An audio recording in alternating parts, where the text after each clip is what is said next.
a Living History production. I'm Peter Hart, and for the last 40 years I've interviewed thousands of veterans about their experience of war. Join me on a journey through the pages of history. Welcome to Peter Hart's Military History. Hello, and welcome to Peter Hart Military History Podcast. It's very complicated for me to remember the name of that. I don't know why. And today is one I've been really looking forward to. It's all about the Battle of Jutland, 31st of May 1916. I can't tell you how keen I am on this subject. So that comes across, Peter. I'm really impressed with how you've put a lot of preparation into this one. I'm really intrigued as to why you're dressed as Japanese admiral. Well, there you go. One has to dress the part. I think you might find the Japanese played a minor role in the Battle of Jutland, but yes. Do you like my peaked hat? Yes, I do. So, why are you so interested in naval warfare, Pete? It comes across you're really excited about this, probably more than any of the podcasts we've done so far. Well, do you know what? It's what I did at university. I did naval history. I did the Battle of Jutland, naval warfare, 1898 to 1918. I did naval warfare in the 17th and 18th century as well. That was my thing, and I put it back to. I saw a film, and you must have seen it. It was a film that triggered it, and I saw it with my dad at Stanhope Town Hall, I think it was, and they showed Sink the Bismarck in about 1962 or something. You know, I was only a little lad, a little shaver. You weren't born, and I watched that film, and the scenes, the sinking of the Bismarck, were just got to me. I just couldn't imagine as a little boy, and now as a dirty, great big 65-year-old man, I just couldn't imagine what it's like to be in a ship that's pounded by huge shells, where, you know, there's flames everywhere, there's huge explosions, there's flensing steel whistling about the place, and then the most horrible thing of all, trying to get out of a ship with the water coming in, not knowing really which way out, you know, and just knowing that you've had it as the water rises higher and higher. I just think it's just so awful. And naval warfare, you know, you're all right if you're all right, but if anything goes wrong, Jesus, it goes wrong very quickly, and not many survive. I'm not sure I've seen that film. What's it about? Swine. So it's mainly about how this director of naval operations gets off with a wren, from what I remember. Yeah. As you know, I served in the army, had a long and very distinguished career, mostly in guard housings.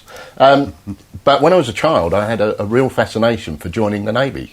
My father was merchant seaman, so I understand the fascination. But I guess, you know, as a nation, we are known for the Royal Navy, so why is control of the seas so important to what was then the British Empire? Well, ever since the Battle of Trafalgar, 18, that's the time we cement it. But our entire empire, as it was, is based on control of the seas. I mean, that's how we get the commerce in and out. It is all based on naval control. If you don't have naval control, you can't get to India. You can't get, you know, it's just everything is based on control of the seas. And it's when we lose control of the seas that we lose bits of the empire. Hence, we lost our American friends. You know, that's the kind of thing that goes wrong if you momentarily lose control of the seas. You have to control the seas to maintain the empire. And you know, we control the seas utterly from after Trafalgar. That was our thing. You know, our navy was king. And who were we competing with for control of those seas? Well, the first thing was we used to have the old. We used to always say that a rule of thumb: the British Navy, the Royal Navy, had to be bigger. Big enough to defeat the French and Russian fleets acting together. You know, that was our thing. It was, you know, because that was it. But the rise of Germany changes everything, because Germany becomes the main enemy slowly, but then with increasing pace as you get into the 20th century. I do apologise. You know, and it becomes not so much them as it becomes we have to have a force big enough to beat the Germans easily, you know, without any fear of failure. So is that because the Germans as a nation are envious of our position in the world, or is that the Kaiser's own fascination with the Royal Navy? And indeed, I think he was an admiral in the Royal Navy. I think you find that lots of royal families of various countries have things that they haven't deserved or earned. But yeah, he was fascinated with the Navy. He read Mahan, the American naval historian. He believed that to have a real empire, you had to have a strong navy. I mean, he already had the best, not the biggest, but the best army in the world, in the German army. And he wanted to build a navy that would give him... it was basically a fleet that was designed to be so strong that the British couldn't fight it without losing their own preeminence. It was sort of, a risk fleet. That Britain couldn't defeat the German Navy without rendering it, suffering such losses that it would be open to its other enemies. However, that theory was rather undermined when the appalling nature of German diplomacy meant that the Allies formed with the French. Our main two enemies ended up as our allies against the Germans. So, that didn't go too well for them. So it's described as a naval race, which in modern parlance, I suppose, would be an arms race per se. You would think our natural position would have been alongside Germany rather than the French and the Russians. So was the naval race what made Britain change its position in Europe? It's part of a global picture because the Germans were threatening in other areas. Their economy was threatening us. We're not as nice and cuddly as people pretend. And the economic pressures from Germany, the rise of the German economy was something that we had our eye on as well. We're not that nice. But it's also, it's just, the Germans were so aggressive that we sort of buried our differences with the French and Russians, or I think hid our differences with the French, and or sublimated them for a while, because the differences carried on. They were just buried for a bit. The rise of the German Navy, they kept building ships, and our response is quite interesting. Under Sir John Fisher, that we built the Dreadnought. Now, the Dreadnought is fascinating because what a way to respond with a completely experimental ship. Although other navies were thinking of it. But I think we had a bit of a history with that. You and I both stood on the Warrior, which I think was 1862, and changed the world at that point. Well, I think, yes, that's true. We do. Bold steps, yes.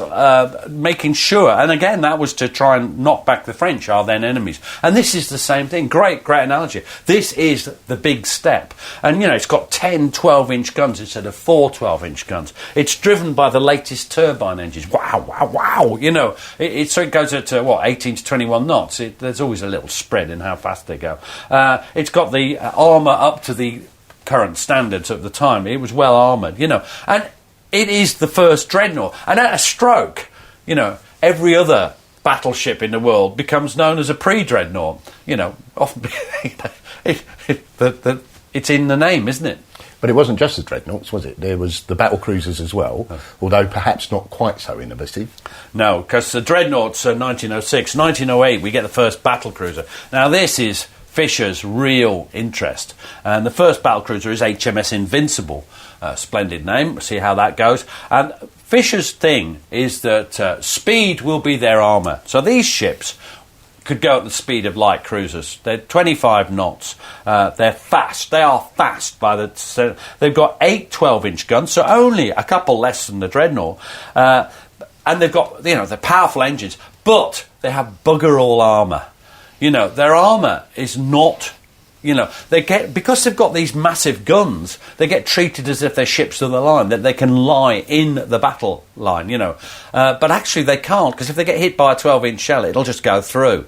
Now, the Germans respond to this as well, but they are a lot better at it. Their battle cruisers are much better designed. They're wider, which gives them more scope for more armour. They're not quite as fast, but they're almost as fast. They're much better designed ships. They have the armour that enables them to withstand the shells that they're going to be facing.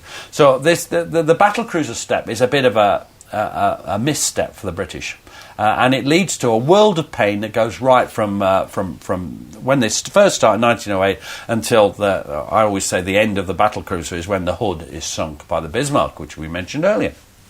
So, is it fair to describe Jackie Fisher as an innovator, albeit that he got the battle cruisers perhaps wrong?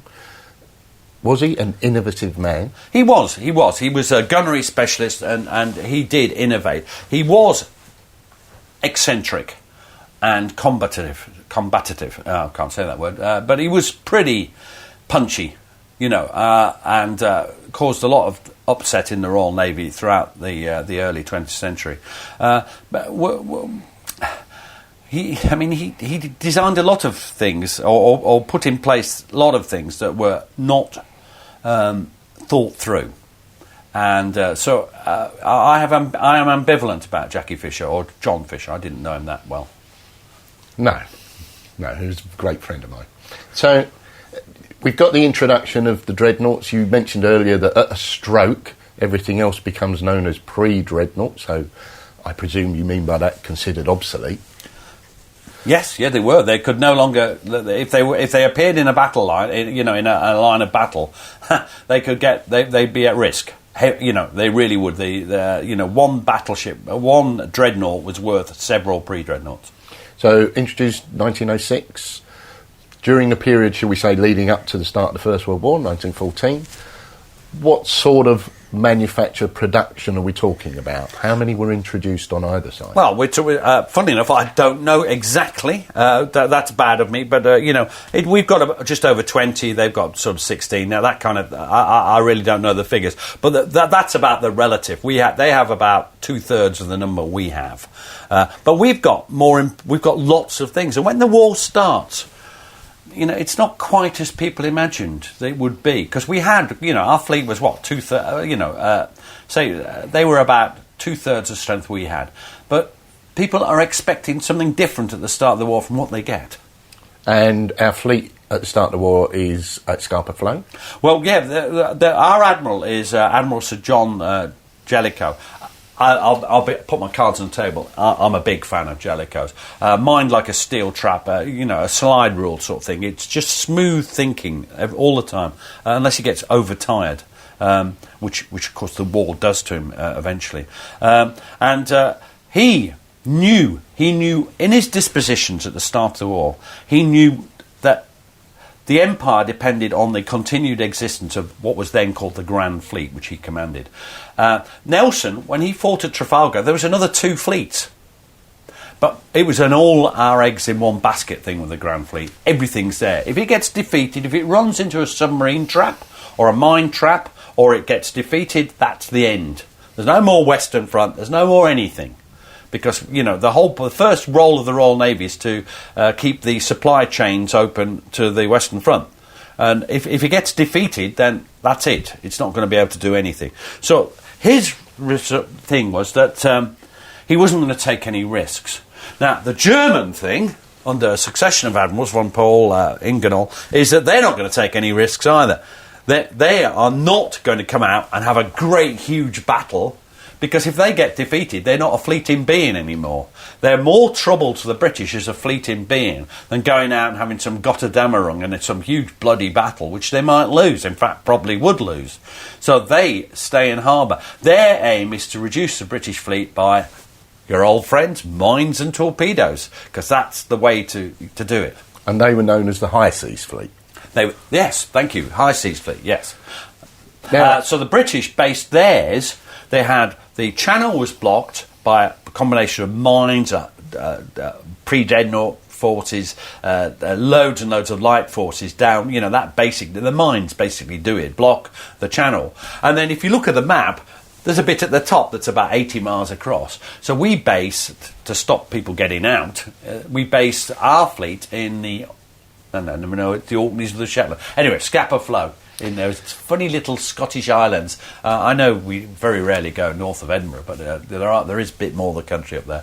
And these Scottish islands, Scapa Flow, great naval base, and that's where the Grand Fleet is based, under Jellicoe. Now, there is a suggestion, and you may well correct me here, that the genius that was Winston Churchill recognised what was coming and had, I think, a summer exercises where the fleet was all gathered together and kept them together, is what's being described as his major contribution to the fleet being ready for 1914. Is that true? Well, that's sort of true. I mean, they did have the exercise and they did keep them together, so yeah. But I don't think much credit goes to... I never give much credit to Churchill, I'm afraid. You and me both, frankly, at that point. There's also the fact that if you look at a map, if you're Germany and, you want to trade, you want to move your fleet, the British Isles in themselves are smack bang in your way. Bit at the bottom, 15 miles, bit at the top, it's 80, it might be 110. I'm never terrible at these things. But there's not much, you have to just block them in. And Germany's going nowhere. German ships going nowhere. That's the point. By the policy we do, that's really good way. By the policy, Britain blockades Germany anyway. Block off those two ways and the Germans are buggered. They cannot trade, they cannot get out. And so what you do is, our policy is basically, the North Sea is contested. The Germans can get into that. We don't blockade, we can't stop them, we can't do anything there. It's contested. Both sides will fight and there. But the rest of the globe's ours. Once we got rid of the German squadrons that were around the globe, which didn't take that long, most noticeably Battle of Coronel and Falklands, the Falklands did for the main fleet outside. And that's it, we control. So we've got a situation as we go through 14, 15, 16 that we have everything we want, really, except the North Sea. So they can come across and bombard Sunderland or whatever if they want, but then the great thing is then and now the British government couldn't give a sod about Sunderland and the likes of that, so that's just the way it is. They eventually based the battlecruiser fleet under Sir David Beatty, who's a Vice Admiral, or acting Vice Admiral, but later on Vice Admiral, at Rosyth in the Firth of Forth, just across, diagonally across from Edinburgh. So why, given the competition, there'd been years of competition, the arms race, why no great big set-piece battle in 1914? Because neither side wanted it, and that's, both sides have to want a great set-piece battle. The Germans wanted their fleet in being, so they're not going to risk it. They've got another tactic, and the British are not taking a risk with their only fleet that everything depends on. Jellicoe has been ordered not to take risks by the Admiralty. So, no big set piece, no Armageddon, no Gotterdammerung, no Der Tag, as the Germans called it. Now, can you tell me a bit about Jellicoe? One of the possessions that I collect some minor things, postcards, etc., but I have Jellicoe's signature, which I'm rather pleased to have. It's on the bottom of a bill, I believe. What was he like as a man? Well, he's an interesting character. I mean, he's quite warm because he's liked by his men. When he leaves the Grand Fleet, for instance, there's this huge, everyone makes a real fuss of him. People often think these First World War commanders are sort of appear from nowhere as elderly gentlemen. Well, he'd been in trouble. He'd been sunk on the Victoria. That's a classic left hand down a bit, no, carry on, and collision with a camper down, nearly drowned. He was in the Boxer Rebellion, which is, people think, well, that's not very... What's the Boxer Rebellion? It's not that serious. Well, Boxer Rebellion, he got shot in the lung, and for the rest of his life he had a bullet in his lung, which is bad for you. It's a bit like the effects of smoking, Gary. It's not good for you in the long term. And he was, as I said earlier, he's a very cool thinking man, intelligent, logical, not prone to grand gestures. Overcautious? We'll talk about it at the end, see how it is. But yes, probably, not overcautious, cautious, I would say. So he's the commander of the Grand Fleet. Who's the commander of the High Seas Fleet? In 16, it's Reinhard Scheer, who's come up through the ranks. Very good officer, and he decides to push the envelope a bit, if you want, push the boat out, more literally. What he's going to do is a sort of jabby thing. prod, prod, prod. So he's going to try and annoy the British into making a mistake. So try a raid on Sunderland. They never actually managed to do that successfully. But raid on Sunderland, prod, poke, poke, pokey. Attack the convoys going across to the top bit, Norway and Sweden. Try and make the British make a mistake. And his whole aim was to cut off a bit of the German fleet, of the British fleet, cut off an identifiable portion and destroy that, so that it would make them more equal and more able to take on the whole of the Grand Fleet. He'd have to do that 2 or 3 times, realistically, to be, But on the other hand, that's what he wants to do. So get a bit of the Grand Fleet on its own with the whole High Seas Fleet and annihilate it. That's his aim, and that's the aim he has at Jutland. Now, that sounds a very British thing to do. If you take the British Army, for example, in the trenches, that was exactly the idea. Keep active, keep annoying. That's a very British thing. Doesn't sound a very German thing. Was it because, looking at the great German army, he was feeling that he needed to do something? I think you're right. The German army is fighting, an amazing battle against everybody, and the fleet sat in harbour. It could be seen they'd had minor defeats at things like Dogger Bank. They hadn't really done much at all, and yet they'd been enormously expensive. One reason, perhaps if they'd spent the money they spent on the Navy on the Army, they might not have lost in 1914, but the Marne campaign. So, they have to do something. They need to be seen to be doing something. And Scheer is a fresh mind. He's more vigorous. He's just more energetic naval officer who comes in, and he wants to do something.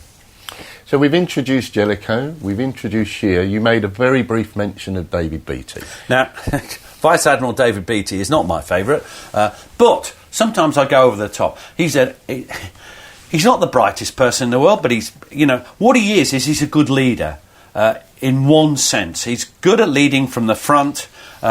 He's an energetic officer. He's a bit of a blusterer. The thing that you won't like about him is that although a stickler for discipline and he himself didn't wear a standard uniform, and there's loads of pictures of him in a non-standard uniform, which if you were a member of his guard and appeared with something wrong, you'd be on a charge, that kind of thing. And I believe he was married to an American heiress? Yes, that did help. It gave him financial security till he kept dallying about and dilly-dallying, as we call it, I believe. Yeah, and the thing about his uniform is well known. I think he was, I would describe it as a bit louche in terms of, he was very proud of his uniform and he designed them, I understand. His own, little adaptation. But he was a competent officer.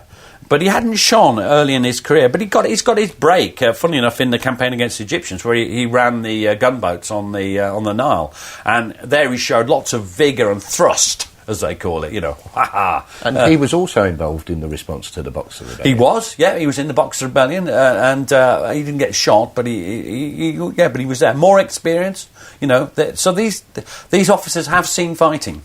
And did he know Jellicoe? How was he? Oh, yeah. Jellicoe was very much his superior. They're not equals in any way. Jellicoe is the man. Jellicoe commands the High Seas Fleet. He's a full admiral, I think we'll talk about what happens. We're not going to go through the Battle of Jutland step by step because it's a huge battle and it takes a while. It's going to take a while even. But basically, Jellicoe, Scheer launches what's going to be a raid. He was originally going to raid Sunderland, but then he decides to go for just to go north and try and interdict with British forces in the convoy route to Scandinavia. What happens is that what he doesn't know is that a thing called Room 40 can overhear and translate his signals. And so they know before they do. Room 40 also use directional stations, which is, if a signal comes from point A, from point B and C, there are lines going out on that line, and where they meet is where you are. They knew what was happening. And he sails, And, he sails after Jellicoe and Beatty do. So they set sail at 11 o'clock in the evening on the 30th of May. Shear doesn't even leave harbour till 2:30 next morning. So we know that he's coming into the North Sea. Don't know exactly what he's doing, but we know roughly what he's doing. He's going north. And Shear doesn't even know we're at sea. And isn't there a story, perhaps it is fact, that some of the information was misinterpreted that was provided by Room 40? So, for example, it was thought that Shear was still in harbour. Well, this is the classic cock-up, and this is, funny enough, Director of Naval Operations, the same as was played by Kenneth Moore in Sink the Bismarck. But this Director of Naval Operations, there's no story about a wren, I'm afraid, but what he does do is he's a bit of a pompous arse, I think would be one expression for it, and he had no time for the civilian subordinates and the experts who ran Room 40. And so he stalks in there and he says, where is the Shear's wireless call sign DK? And they say, Wilmshaven, because that's where it is. What they don't say, because he doesn't give them chance, is, but when he leaves harbour, he leaves his call sign behind. Now, I have to say that the expert probably should have said that, but Jackson should have established a relationship where he could be said. Anyway, he then, the Director of Naval Operations, then tells Beatty and Jellicoe that they're not at sea. That Shear isn't at sea, that the High Seas Fleet isn't at sea. So from that point on, as far as Jellicoe and Beatty are concerned, they're on exercise. They are just sailing through the North Sea, exercising. So this, I think, is the 31st of May. Yeah. How do the two fleets actually collide? Because the suggestions from what I've read is it's almost accidental. It is accidental because they don't know each. They don't know each other at sea. What happens is Beatty is well to the south, 60, 70, much further to the south. We're not going to get into precise distances or times because it's too much. So he's way to the south. And Hipper, we haven't mentioned him, but Hipper is commanding the German battlecruiser fleet. Now what's his first name? It's probably Lovely, but I can't remember. And his name's Hipper. Von Hipper. It's an aristocrat. And he's leading the German battlecruiser fleet. And he's ahead of Shear. So, basically, each one is, he's heading north. And so the first ones to meet are the two battlecruiser fleets. And how they meet is that it's an archetypal strolling player. There's a sort of Danish tramp steamer. With a lot of ships over there. With a lot of ships over there. And of course the two sides sight each other.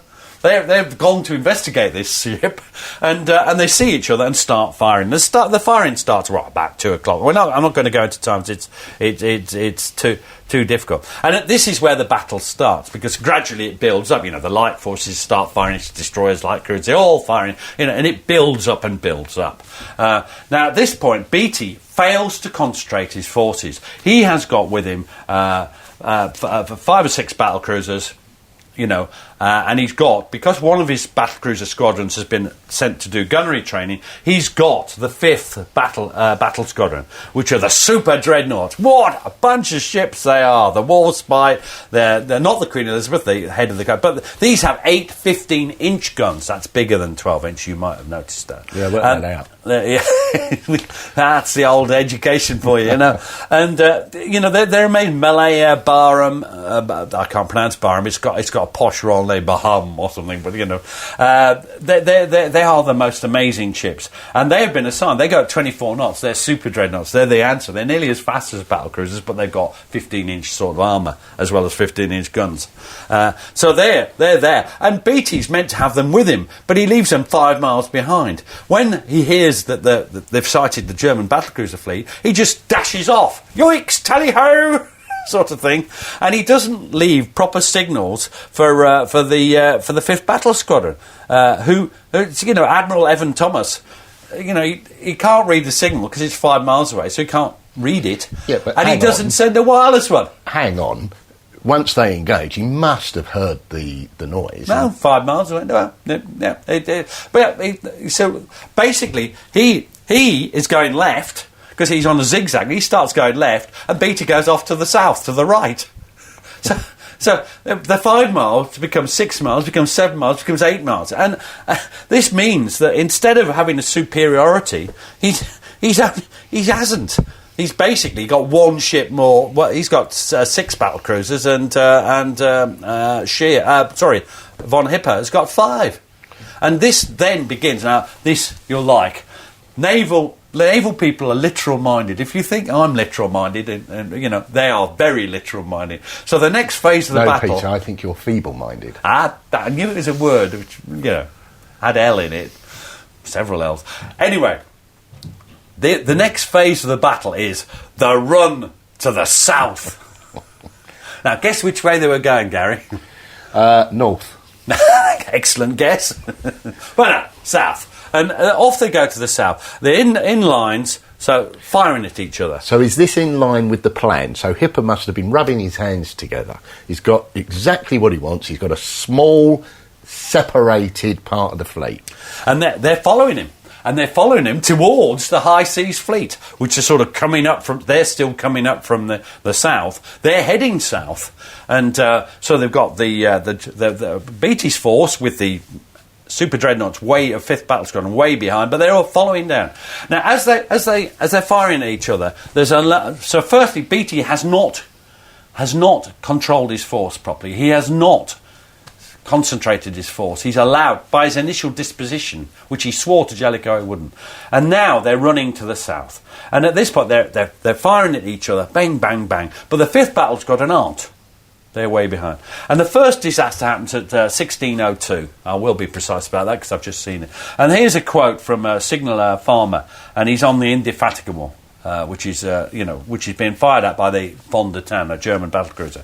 And he says this: "There's a terrific explosion aboard the ship. The magazines went. I saw the guns go up in the air just like matchsticks. 12-inch guns they were, bodies and everything. She was beginning to settle down. Within half a minute, the ship turned right over and she was gone. I was 180 foot up. He was up in the masts, and I was thrown well clear of the ship. Otherwise, I'd have been sucked under." And he manages to survive. He's picked up by the destroyers. But do you know what happened to the others? 1,017 men on that ship were killed. Killed just like that. Not wounded, by the way, not crippled, not mentally scarred, just dead. And that's what happens at sea. When things go wrong, they go wrong quickly. It echoes your point that you made earlier about, I think it takes a certain amount of bravery, call it whatever you like, to be on board a ship. There are so many ways you can die, and you can't hide. They're very brave men, and numbers like that to the modern ear are just incredible. There's something on the national news if there's one death currently. Well, that wasn't it. That's not the end, because just a few moments later, the 5th Battle Squadron's catching up. It's cut the corners and it's starting to catch up. But before they can really intervene properly in the battle, 2 of the German ships are firing at the Queen Mary, probably our best gunnery ship, and it goes up as well. Now, this is the famous picture, which again Matt might put up on the thing, of it looks like a bloody atomic bomb explosion. Coming out of the Queen Mary. And this is someone who's on it. His name is Petty Officer, I think it's Edward Francis, but it's certainly Petty Officer Francis. And he says this: he's clearly deaf because of the explosion. "Everything in the ship went as quiet as a church. The floor of the turret was bulged up and the guns were absolutely useless. I must mention here that there was not a sign of excitement." One man turned to me and said, "What do you think's happened?" I said, "Steady, everyone, I'll speak to Mr. Hewitt."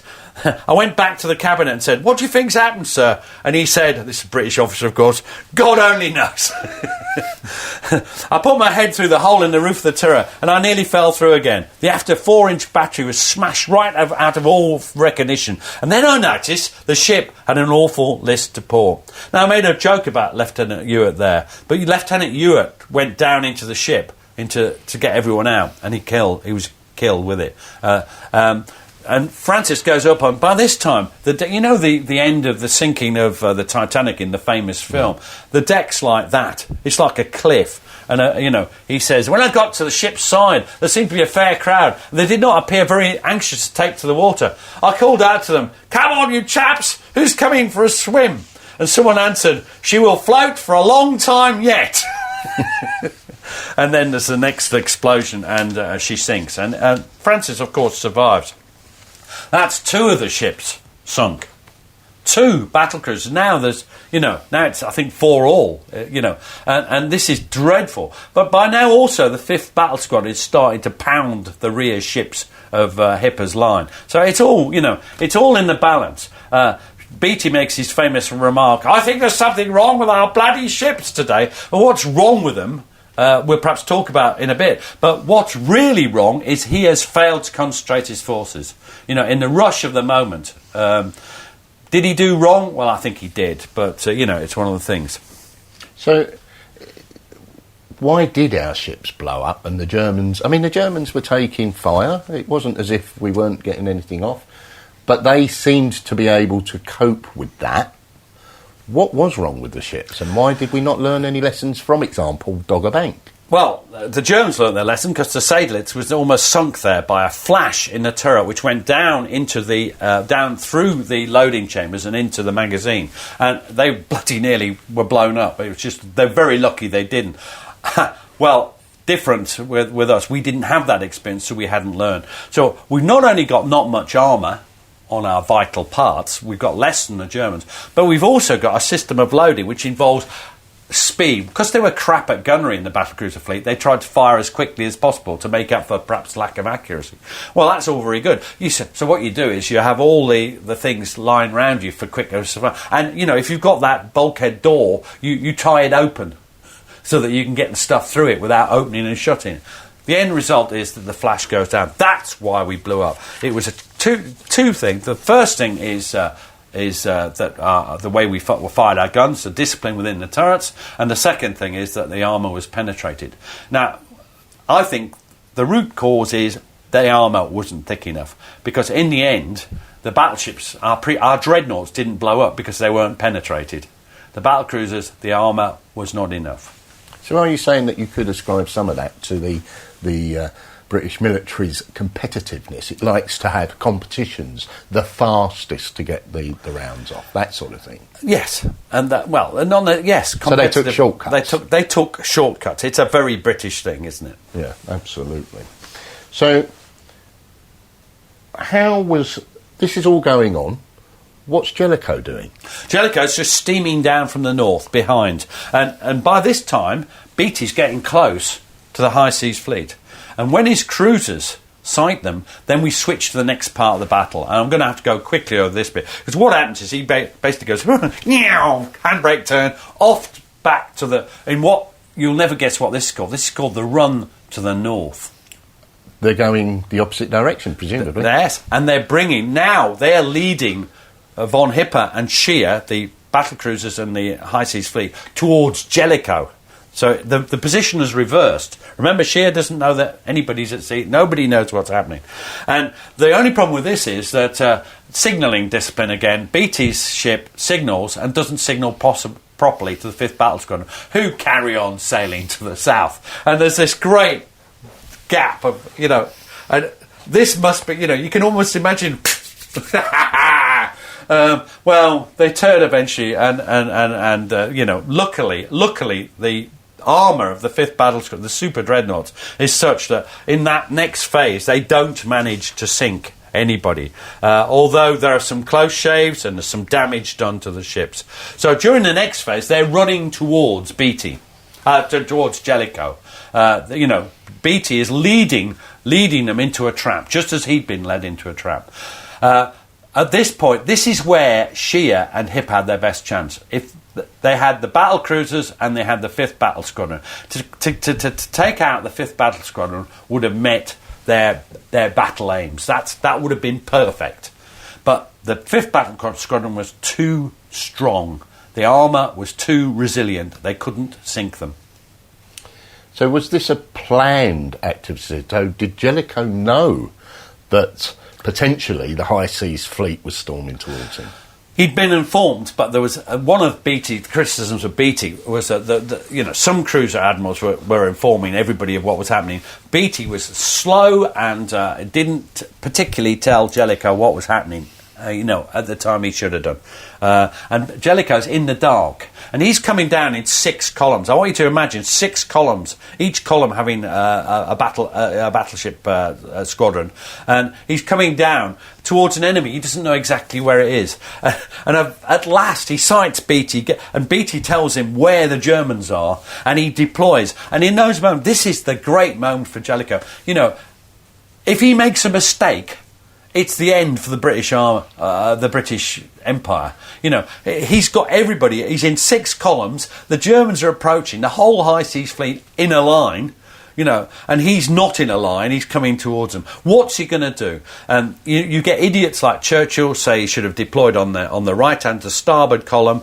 Well, that would have led him right in. He'd have been deploying into the High Seas Fleet essentially.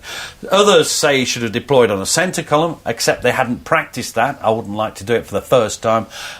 Jellicoe deploys on the left column to cross the T. Do you understand what I mean by that? I think it's fairly obvious. So that all his guns could fire, but only the front guns could fire of the German fleet. And by deploying on the port column, the left column, he gets that position. He has a position where he can just destroy the head of the German line, and he also gets the best visibility possible at that time. One thing to make clear is that it's May, end of May, 31st of May, and it's getting dark. By this time it's after 6 o'clock. It's starting to get dark. You know what the North Sea's like, it's misty. So, good deployment? Brilliant deployment, in my view. Couldn't have been better. There's a bit of a disaster, of course, because you've got a squadron of armoured cruisers who are sailing ahead. Armoured cruisers are death traps. They're not fast enough to escape, and they've not got the guns to damage the enemy, and they run straight into the mast fire. And the defence is blown up just like that, just blown up. They found they always said it was blown to atoms, but the work of naval archaeologists, a group that, funnily enough, I quite respect. They found the ship, and it's not blown to smithereens, but it is badly damaged, and but it took down all 900 men. There weren't any survivors from the defence. The other ship that was hit is a ship called the Warrior. And I want to just go into this, because this is the bit I was telling you earlier about the Bismarck, about being a 6 or 7 year old watching this film and being horrified by it. And this is a quote from an engineer commander who's on board ship, and he says this: I heard a tremendous explosion at the after end. A heavy jar went through the whole fabric, and most of the lights went out. Now that's the point. It's dark. You're beneath deck, and it's pitch dark. Immediately after this was a heavy roar of water and steam, and my impression was we'd been torpedoed. You don't know what's happening. Several men came running forward from that end, one of them with blood streaming down his face. In that moment I realised coldly what cold drawn funk is like. In the dim and certain light I perceived what appeared to be a Niagara of water at the other end of the engine room. And then, when they're trying to get out, he runs into a blazing corridor where it's all on fire. They can't get out of the armoured things, the armoured trapdoors, not trapdoors, bulkheads or anything. They're just trapped. The hatches, the armoured hatches, and then just suddenly they get through a hole made by a shell, and it's sort of like the anticlimax. But and to me, being trapped like that must be awful. So there's all this going on. The Warspite goes in a great circle with a whole High Seas Fleet almost firing at her, but she's got shells, and they said it was like bang, bang, bang, bang on the side, but the shells didn't get through, and she survives. Badly damaged, but survives. Next thing is that the right at the front of the British line is another battle cruiser squadron, and the Invincible. And I love this quote. It's from a German officer, Commander Passion, who's on a ship called the Seydlitz, a battle cruiser called Seydlitz. And it's just so German. Meanwhile, we had turned to the south, and suddenly there appeared, plainly and comparatively near, an English battle cruiser of the Invincible class. I cannot express the delight I felt at having one of those tormentors clearly in sight. And like lightning, the orders are given. The orders are given to good effect. They open fire, and the Invincible's hit. The explosion is devastating, and perhaps you've seen the picture. She snaps in two, and ends up with the front and back. She's 600 feet long. The front and the back ends sink and are resting on the bottom of the North Sea. And then they eventually topple. But can you imagine being trapped in one of those? There's only a few men survive the sinking. 1,032 men on that ship. 6 survived. Can you imagine being in the front end or the back end? The water started to come through the voice pipes. You don't know where you are. The lights go out, and you're just waiting, pitch dark, and water, freezing cold water gradually filling the bulkheads. Awful, awful. And the irony is, of course, that she was the first in that class. That's it. Speed would be her armour, except when shells hit her. And up she went. I mean, it's terrible. It's terrible. Yeah. But that's the last bad news in a sense, because then, you see, Jellicoe has crossed the T. What are the Germans going to do? And it's like the old Goon Show thing. What are you going to do now? What are you going to do now? And what Scheer does is brilliant. He does a battle turnaround. I'll read. You perhaps read German better than me. A Gefert Wendung nach starboard. Battle turn to starboard. It is basically a handbrake turn. A handbrake turn, yeah. And the whole fleet, each one from the back turns round, and they disappear. But the front ones have been badly battered by the fleet.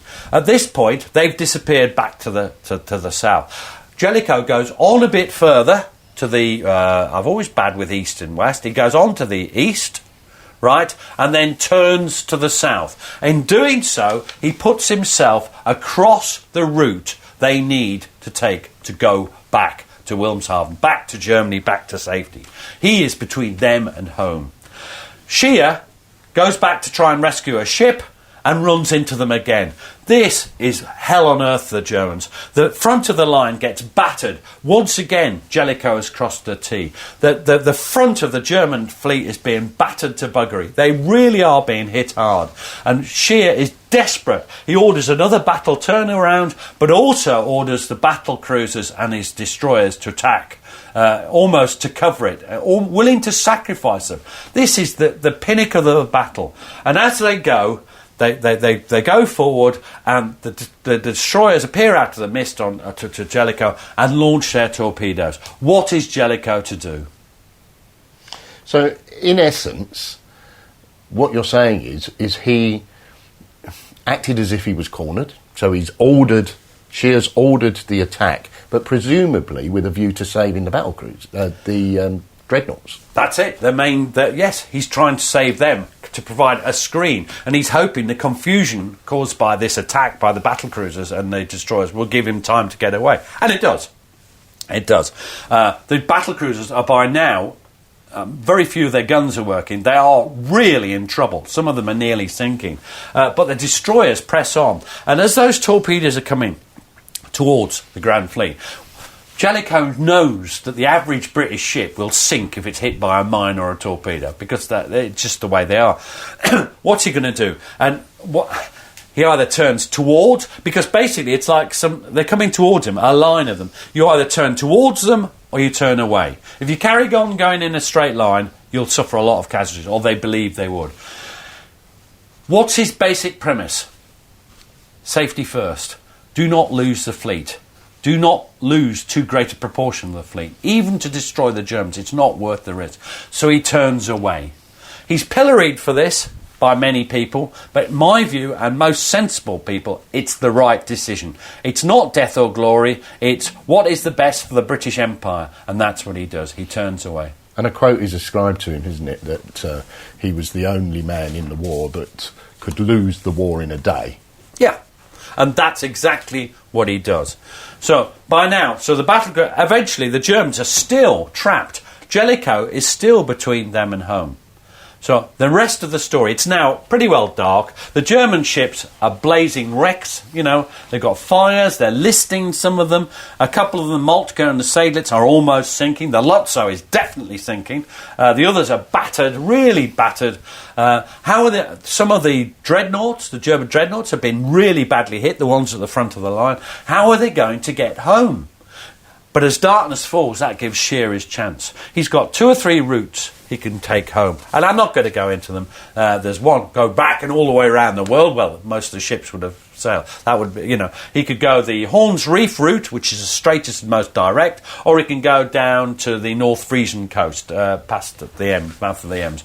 Those are his options, right round into the Baltic. So what's he going to do? He decides to go the straight route, because otherwise he's going to lose more of his ships. That entails crossing the British line, but it's night. Now Jellicoe, knowing his destroyers as he does, puts his destroyers all together at the back of the line, out of the way, so they don't, in the night, fire on British dreadnoughts and battlecruisers. So he's got all his battlecruisers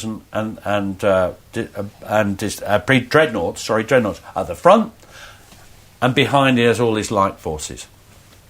The route that Scheer sets goes straight through the light forces, and you'd think that this would be a disaster.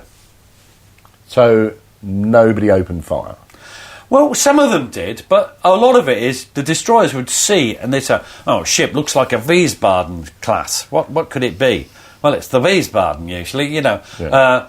And what they do is, we'll signal, hello, in flashing lights, are you German? So this is making a joke of something that's not funny. You then get a response, presumably. The response is bang, bang, bang, bang, bang, bang, and they aim at the bridge as well. Take the so-called brains out first. So that's one scenario. It's just that the Germans had seen the British signals. They'd been looking. They'd passed it round the fleet, it happens time and time again. On other occasions, they think, I don't know what to do. And by the time they thought the opportunity's gone, when they do fire torpedoes, they retain some. There they are with bloody battleships going past, and they don't fire at them. They've only fired one torpedo or two torpedoes. They don't fire them all. They retain them for a better opportunity. The two of the battlecruisers go straight through the battle fleet, because they've got lost from the rest of the thing, and they go, and there are battleship Dreadnought commanders who go, well, we won't open fire on that because we'll give away our position. Yeah, but you could have sunk the Moltke and the Seydlitz. The Germans have to sink the Lutzow. They open they sink it. They open the Seacocks and sink it. But what's happening is Jellicoe, behind him there's all hell breaking loose, but nobody tells him what's happening. Nobody signals and tells them. And one does, and they lose. It doesn't get through. They're not good at wireless at this stage. None of them. They don't have, And his men are too ingrained in discipline and obeying orders. They don't have enough initiative. It's an endemic fault in the Grand Fleet. And if Jellicoe has a fault, it's that he doesn't encourage initiative. So, if there had been a little bit more flair, if there had been a willingness to engage, to give away position, would that have given the victory that the British craved? Perhaps not the outright victory, but it would have sunk another couple of battlecruisers for certain, and possibly a couple more of the dreadnoughts. All we do succeed is seeing the Germans had tried to counterbalance not having enough ships by taking a squadron of pre-dreadnoughts to sea, and one of the destroyers sank the Pommern. But in essence, the Germans get through the line. Room 40 again covers itself in glory by telling Jellicoe they're on the wrong course. That's just a mistake, a confusion which we don't need to go into. But the end result is they escape. They have sunk. They've sunk 3 of our battlecruisers. They've sunk 3, because it sunk later. The Warrior sinks. 3 of our so-called armoured cruisers, although not much armour any use. We've only sunk 1 of their battlecruisers. Our casualties are 6,000 dead. 6,000 dead, Gary. Yeah. And theirs are only 2,500 dead, only. And when they get home first, because they're nearer home. So the first press reports, everything, the Germans hide some of their losses, big up their victory, and say it's a fantastic victory. The Admiralty, when it doesn't know what to do, and it issues a thing that basically says what happened, which doesn't look so good.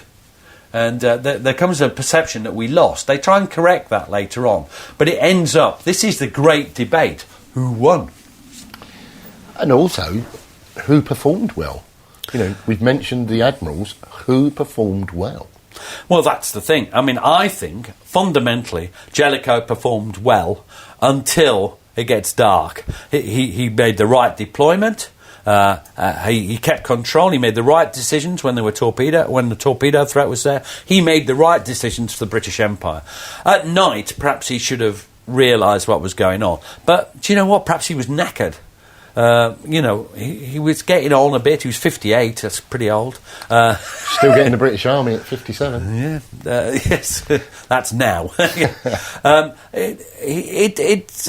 I don't know. I mean, he just seemed to have been overwhelmed. Perhaps he should have realised what was going on at the night. But up to then, he did fine. Beatty, I don't think, did very well at all. He did perform some of his duty. He led his men bravely, but lack of discipline with their signalling, not performing as a subordinate in passing on instructions, not concentrating his forces right at the start, despite clear instructions from Jellicoe. It wasn't Jellicoe's finest. It wasn't Beatty's finest hour, really. Much to his regret and to chagrin. Yeah, I think I agree that David Beatty's performance perhaps was somewhat lacking, but there is criticism of Jellicoe and his decision to turn the Dreadnoughts away. When the torpedo... As I mentioned, though, that he was always going to do that. That's what he'd always said. In 1914, he said if there was a mine or torpedo threat, he would not follow it. And he just did what he said he'd do, which had been approved by the Admiralty, because that was what the British Empire wanted him to do. And I understand that, but was he too slow in turning them back? No. It was dark by then. I mean, he was between them. He thought that come daylight, there'd be the second half of the battle. As it was, come daylight, they were back home, and he was just in this empty sea. So, you mentioned the interpretation of who won. I think it's fair to say that the Germans probably won a tactical victory, if not strategic. Well, they certainly didn't win a strategic. Tactical way. I mean, if you look at it, they caused more losses. I think actually they were outmanoeuvred, but they caused more losses because of the nature of British ship, the British battle cruisers, and the armoured cruisers, and the way that our gunnery was.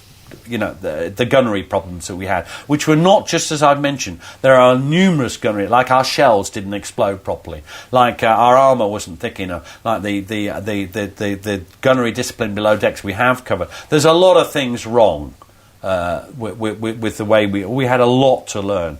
But in the end, even tactically, our fleet was back at sea 2 days later.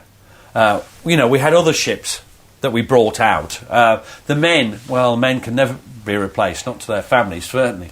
But there were other crews. We went back out to sea 2 days later with a full-strength Grand Fleet. The Germans couldn't do that. It's nonsense to say they never came out again, because they did. But their battle cruisers were not well. They were poorly. A couple of them, the rest of the year, they didn't really come out before. They were unable to sail for the rest of the year. The German fleet came out again, but it did not want another full-scale battle. It hadn't wanted the full-scale battle it got, and it was even more determined to avoid it after that. And Scheer eventually, after what happened, gives up on the idea of cutting off a portion of the fleet and advises unrestricted U-boat warfare, which in turn brings in the Americans into the war, which in turn, if you see what I mean, means even more certain that the Central Powers are going to lose, that Germany is going to lose the war. So, just as an aside, I suppose, from a history point of view, why is there such a fascination with what could have happened with the battle rather than what actually did happen? Well, it's just the nature of it. Yes, historians do get led into... I think what happened was fascinating enough, and I'm more interested in discussing what really happened than what didn't happen. But even I go wishy-washy off to discuss things, The thing was, it is a huge battle. I mean, it's bigger than... we talk about single-ship actions in the Second World War. That's a battle. Or a couple of cruisers meeting another couple of cruisers. Or the Battle of Matapan. Or these are, they're all skirmishes compared to Jutland. Jutland is a bloody huge, enormous battle. The casualties were awful. And also, I want to just go into that. I'm going off on one now, because I've just remembered, The wounded. Now, there aren't as many wounded, are there? Because you're at sea, you're either dead or you're not dead. But there are wounded. When ships caught fire, people burned, and they thought they were all right. They weren't all right. As you know, if you get more than a certain percentage of your body burned, then later on you die. But this is a quote here about the Tiger. There's a chap called Victor Hayward, Able Seaman Hayward. He's on the Tiger, and he says, what a scene it was. It was very much like that painting of the Victory's cockpit, you know, when Death of Nelson. Ill-lit with mutilated bodies everywhere. The few cots were full, all hammock places occupied. The remainder were lying on mess tables and the hard steel linoleum-covered legs. Pitiful wrecks of this terrible action. I stopped by the hammock of a seaman acquaintance of mine, lit a cigarette and put it between his lips. He'd lost both arms, but seemed remarkably cheerful. He'd almost certainly die of shock before he got home, though. And then another one about they went down into below decks in the Tiger, and Reverend Bradley was there.